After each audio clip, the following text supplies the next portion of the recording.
Olá, povo abençoado, graça e paz, tudo bem? Aqui é o pastor Alberto, esse é o canal Falando de Graça, seja muito bem-vindo, é um prazer estar novamente com você aqui e vamos juntos, avançando no nosso propósito de santificação, esse propósito chamado Retorno à Santidade, no qual nós, ministrados pela Palavra de Deus, olhamos para dentro de nós para corrigir aquelas falhas.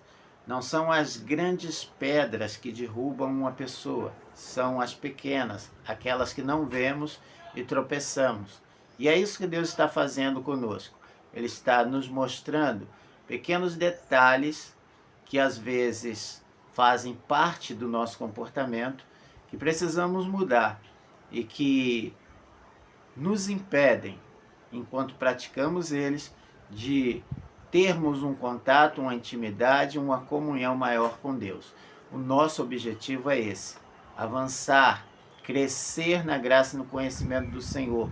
E para isso é imprescindível a gente entender, compreender aquilo que agrada e aquilo que desagrada a Deus, aquilo que são as regras de Deus, a doutrina dele, o ensinamento dele, que devemos praticar, que é para o nosso bem, e aquilo que nós estamos deixando de fazer, aquilo que estamos sendo negligentes.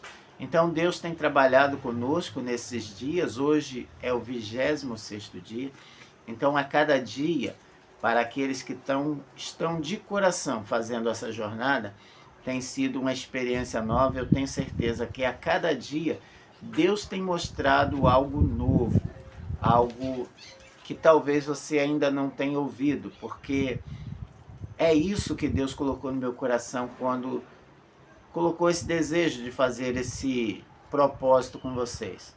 Nós estamos como que subindo uma montanha e a cada nível que subimos, a nossa visão amplia. A gente começa a enxergar coisas que até então a gente não enxergava. Você está sentindo isso? Você está percebendo isso? Você está visualizando aquilo que Deus já tinha visto e que você ainda não tinha visto? Você está adquirindo essa visão de Deus sobre você, sobre as coisas que te cercam?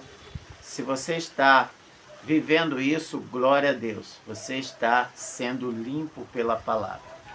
Estamos falando sobre pecados de ação e hoje vou abordar aqui mais 2 temas que são importantíssimos e que talvez em algum momento tenhamos cometido essa falha ou ainda estejamos cometendo. Primeiro é a flexibilização da doutrina. Então nós, como filhos de Deus, nós temos uma doutrina. E a palavra de Deus diz que nós seguimos essa doutrina, a doutrina dos apóstolos, aquilo que foi dado aos profetas, aos escritores da Bíblia, aos apóstolos e aos evangelistas. Ou seja, toda a escritura, como diz a palavra em Timóteo, toda escritura divinamente inspirada é apta para ensinar, para redarguir, para corrigir, para instruir. Então nós temos a doutrina de Deus, que é a doutrina que Deus revelou a esses homens que escreveram as escrituras, e são elas que devemos seguir. Nós, aqui que somos batistas, nós temos dentro do nossa declaração de fé uma regra que diz: a Bíblia é a nossa única regra de fé e conduta. Então somente a Bíblia, ela dita para nós o que é certo e o que é errado.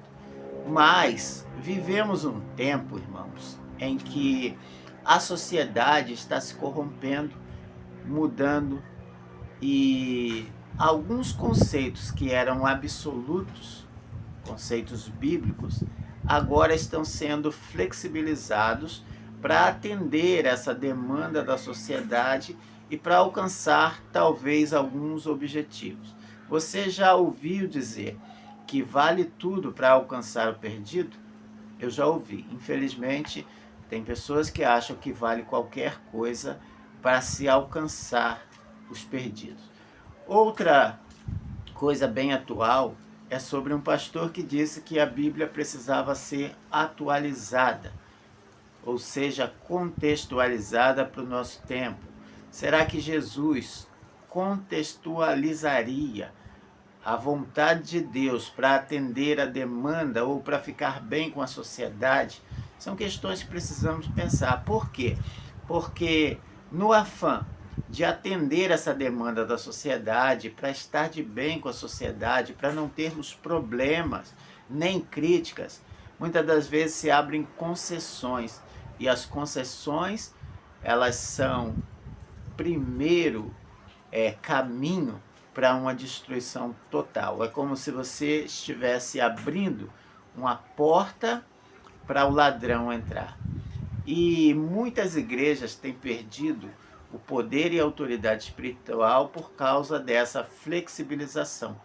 E o que acontece? Às vezes, esta comunidade ou esta igreja, ela até atrai multidões para ela, mas não há transformação efetiva de vida, porque o que se consegue sem o auxílio ou sem o Espírito Santo é algo muito raso e vazio.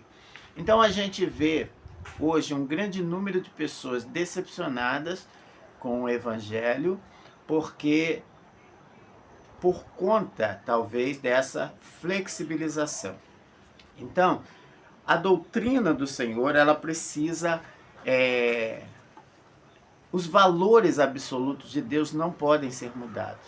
Nós não podemos flexibilizar a conduta, o comportamento de uma igreja ou o nosso comportamento para se adequar ao mundo. A palavra de Deus é que adequa ao mundo ao que é correto. Ele é o padrão. As Escrituras são o padrão de Deus para essa sociedade. Então o autor coloca aqui no livro: o Espírito de Deus não pode trabalhar livremente em crentes e igrejas que aceitam transgredir a verdade de Deus.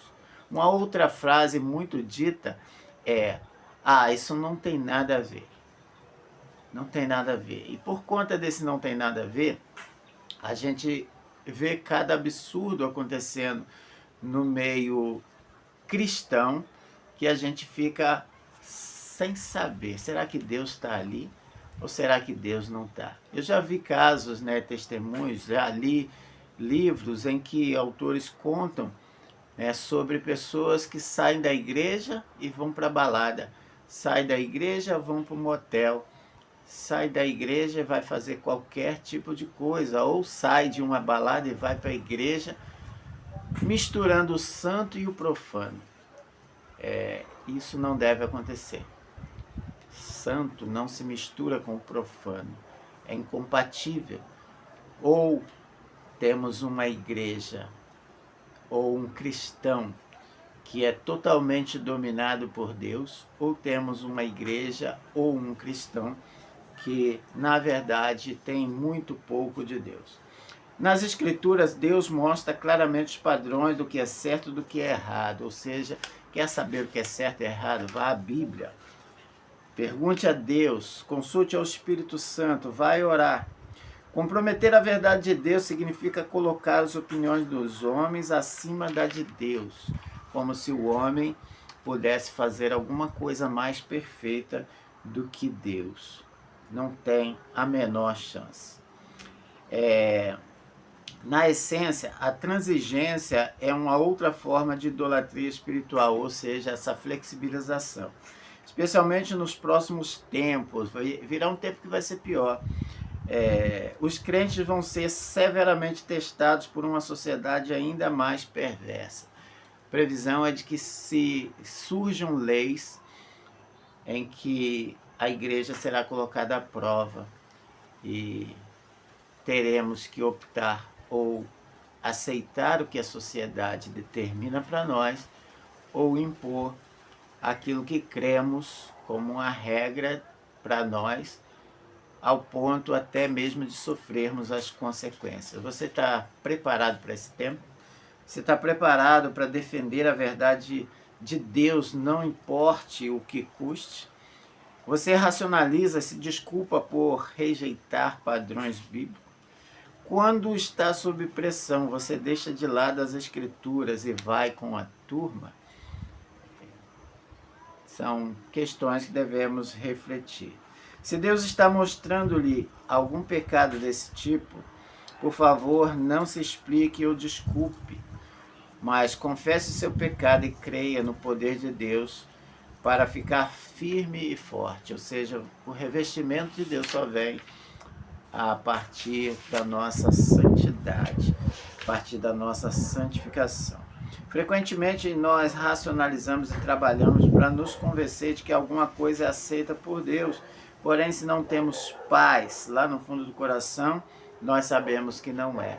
Então, tentamos também, o ser humano ele tem essa capacidade de tentar justificar alguma coisa que é errada, ele sabe que é errada diante de Deus por uma situação.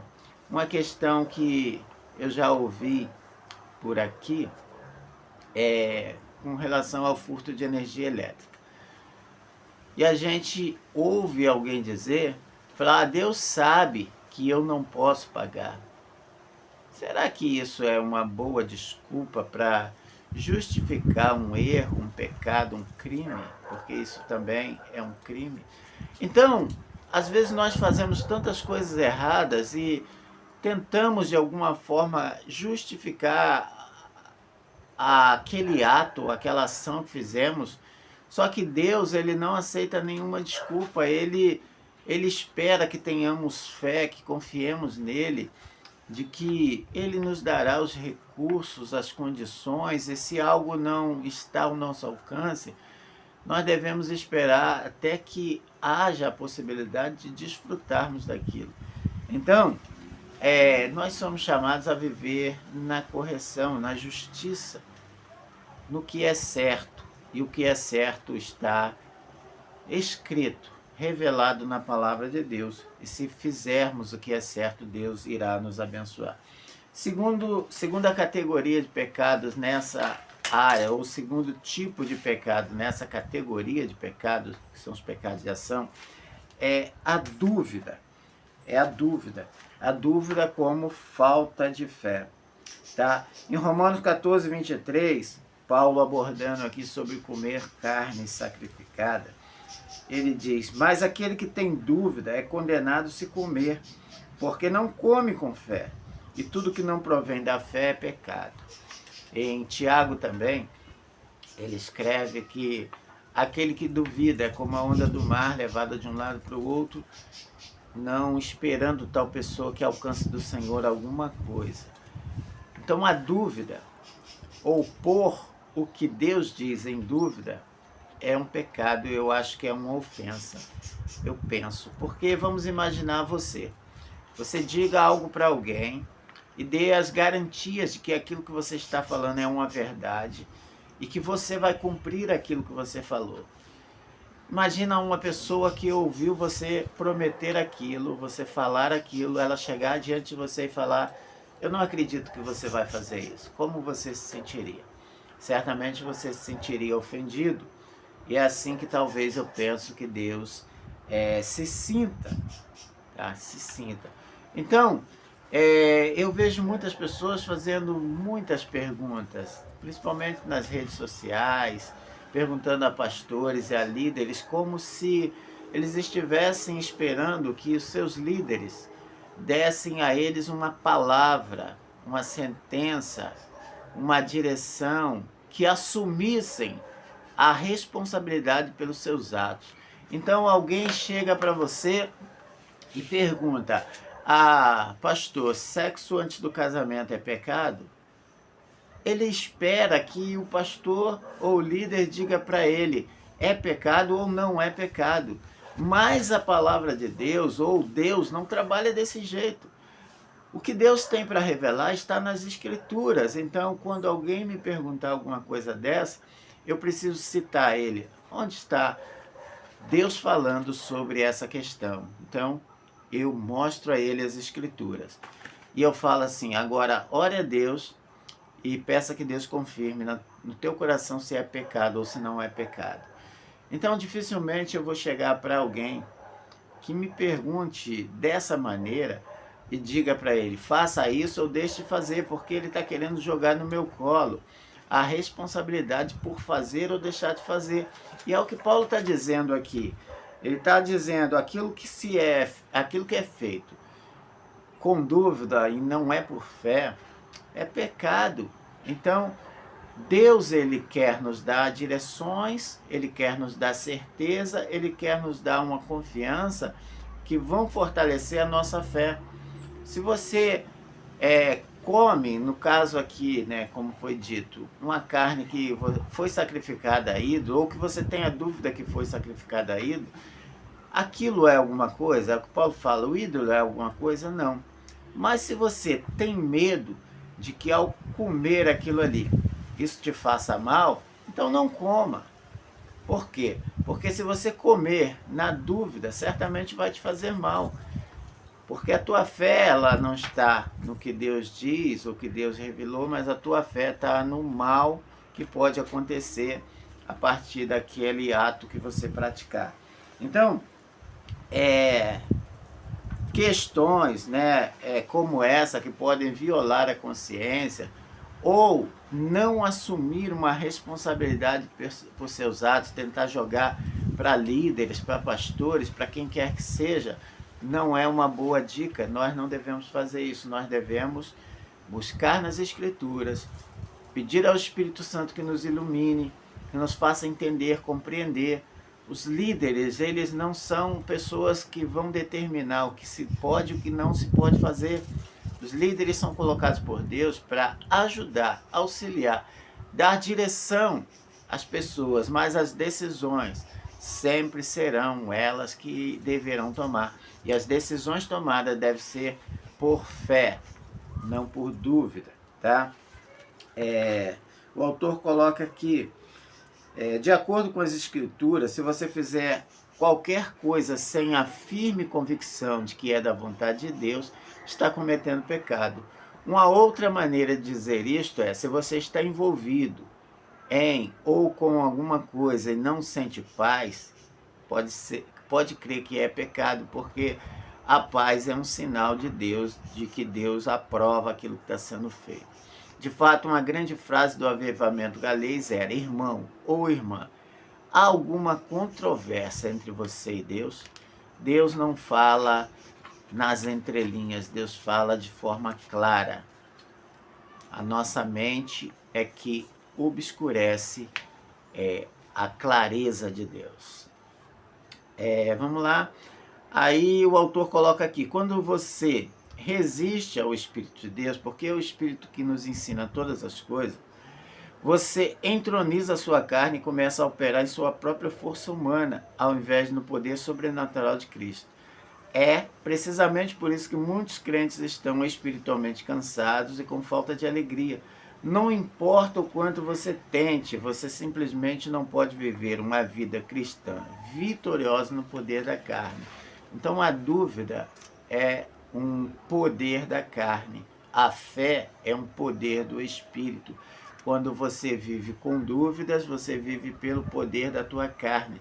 Quando você tem fé, certeza, esse fundamento na palavra de Deus, você é fortalecido e você anda cada vez mais altaneiramente, olhando para cima. Pergunta: há alguma coisa em sua vida que você tem que trabalhar constantemente para se convencer de que está certo? Há alguma coisa a respeito da qual você não sente paz, mas ainda não fez nada para mudar? Há alguma prática na sua vida que te incomoda por dentro, que você não sabe identificar, mas tira a tua paz? Então, comece a olhar mais profundamente, talvez você vai encontrar ali uma dúvida, um questionamento, um talvez, em cima daquilo que Deus já disse e revelou na sua palavra para nós. Você não sente paz perfeita com relação à quantidade de tempo e energia que você está gastando com trabalho ou lazer, com ganho financeiro, com aparência pessoal, com a opinião dos outros. A opinião dos outros tem um poder tão grande de nos tirar, às vezes, nos roubar a fé. Você está fazendo uma coisa certa e alguém questiona: o que você está fazendo é certo? Aí vem a dúvida. e você começa a questionar, será que eu estou fazendo certo? Pergunte ao Espírito Santo, ele vai te dizer, ele vai te direcionar, ele vai te guiar. E quando você tiver certeza, nenhuma dúvida que vierem colocar em você vai te pegar. O que Deus está trazendo à sua mente agora, lá no fundo do seu coração? Você sabe exatamente o que é? Purifique-se com Deus e pare de tentar arrazoar com a sua voz. Por favor, pare de tentar convencer-se de que algo é certo quando você sabe que não é. Não tente forçar uma barra com Deus, fazendo uma coisa que você já sabe que é errado, mas você quer argumentar com Deus para continuar fazendo, tá? Tome a sua cruz, morra para si. O evangelho pressupõe renúncia, tá? Até que faça isso, você não poderá conhecer a plenitude da bênção de Deus. Porém, quando você fizer isso, descobrirá uma liberdade, uma vitória que nunca sonhou que fosse possível. Não duvide, tenha clareza, busque essa clareza. Não permita que a dúvida se instale no teu coração, porque o primeiro homem, a primeira mulher, eles pecaram porque colocaram em dúvida o que Deus havia dito para eles. Satanás disse a eles através da serpente: se vocês comerem desse fruto, certamente vocês não morrerão. Então eles duvidaram do que Deus disse, comeram fruto e o mundo está como está. Pense bem, faça essa reflexão, tá? Vamos aqui finalizando esse vídeo. Amanhã nós fazemos um encerramento, oração. E se sobrou alguma dúvida, um questionamento, uma pergunta, faça aí nos comentários. Não fique com dúvida, tá? Nós ouvimos agora, principalmente nesse final do vídeo, que não se deve deixar dúvida no nosso coração, porque dúvida é uma porta de entrada para Satanás fazer a obra dele. Então, faça pergunta, se tem dúvida, pergunte, tá? Pessoal que tem aí meu contato, quiser fazer isso no particular, pode fazer. Eu vou ter o maior prazer em responder você, mas não deixe dúvida no teu coração, tire toda dúvida. Porque sem fé é impossível agradar a Deus, e nós vivemos pelo que vemos, pelo que cremos e não pelo que vemos, tá? Então, faça isso. Se você não fez o jejum essa semana, tá? Programe aí amanhã ou domingo ainda para fazer o jejum, tá? É muito importante a gente disciplinar o nosso ser a esse jejum, essa consagração ao Senhor. Vamos estabelecer isso como uma prática na nossa vida. Faça a sua devocional todos os dias, porque assim como você precisa se alimentar todos os dias, fisicamente, espiritualmente também, muito mais, porque o corpo vai morrer, mas o espírito vai viver eternamente, ou com Deus ou longe de Deus, tá? Outra coisa, se você chegou agora recentemente nesse vídeo ou nesse canal, saiba que nós estamos num propósito de oração, de santificação, um propósito de consagração ao Senhor, que tem um período de 40 dias. Hoje, como foi dito no início, nós estamos no 26º dia. Se você quiser fazer esse propósito também, volte lá no primeiro vídeo e faça a sequência dos vídeos até o final. Você também vai ser abençoado, Deus vai abrir a tua visão, você vai sentir o Espírito Santo dominando e governando ainda mais a sua vida. Você vai perceber Deus te envolvendo cada vez mais para te usar, como eu disse, para esse tempo, para esse momento, para agora, que o mundo precisa tanto de pessoas firmadas em Deus, aliançadas com Deus e vivendo a santidade, tá? Então, curta, tá? Não deixe de curtir o vídeo, comente, deixe seu comentário, elogio, crítica, eu não tenho problema com relação a isso, tá?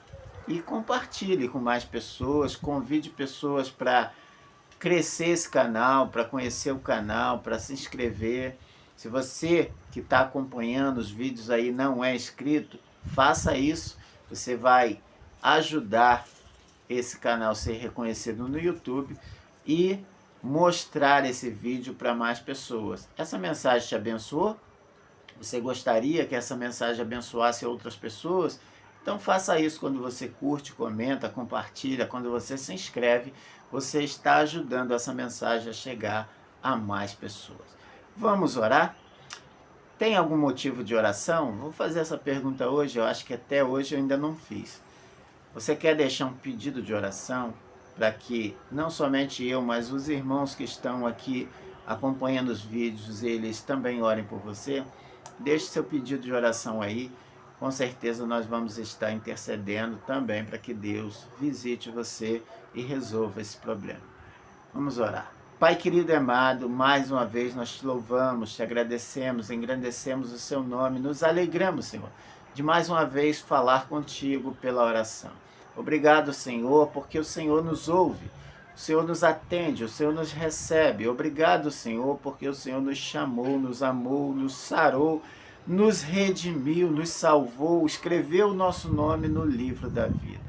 Ó Pai queridos, muitas são as nossas falhas, erramos em pequenas coisas que nos comprometem, que nos atrapalham, são como pequenas pedras dentro do sapato que nos impedem de caminhar livremente. Ó Pai querido, o Senhor está nos mostrando essas falhas e nós te louvamos. Pedimos ao Senhor que nos purifique, Senhor, nos santifique, possamos, Senhor, confessar cada um dos nossos erros, pecados, falhas ao Senhor, para recebermos do Senhor a água limpa que nos limpa e nos tira de toda a sujeira. Ó Senhor, abençoe cada um que ora comigo, cada irmão, cada irmã. Ó Deus amado, ouve a oração dos teus filhos também, atende, visita eles, toca, Senhor, no seu interior. Se houver alguém triste, Senhor, que traga alegria. Se houver alguém aqui vivendo algum tipo de problema, Senhor, nesse dia, ó Senhor, que em nome de Jesus o Senhor o socorra. Ouve a oração que estão fazendo ao Senhor. Atende por misericórdia, Senhor. Acalma o coração aflito, ansioso. Ó Deus, tira, Senhor, da caverna aqueles que querem se esconder lá. Ó Deus amado, que eles sintam o teu renovo, a tua cura, que eles recebam o teu bálsamo sobre a vida deles. Em nome de Jesus, Senhor, em nome de Jesus, eu te agradeço. Amém. Amém.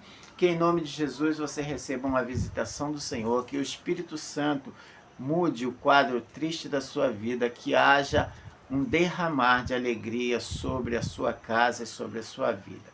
Eu oro e profetizo isso em nome de Jesus. Amém.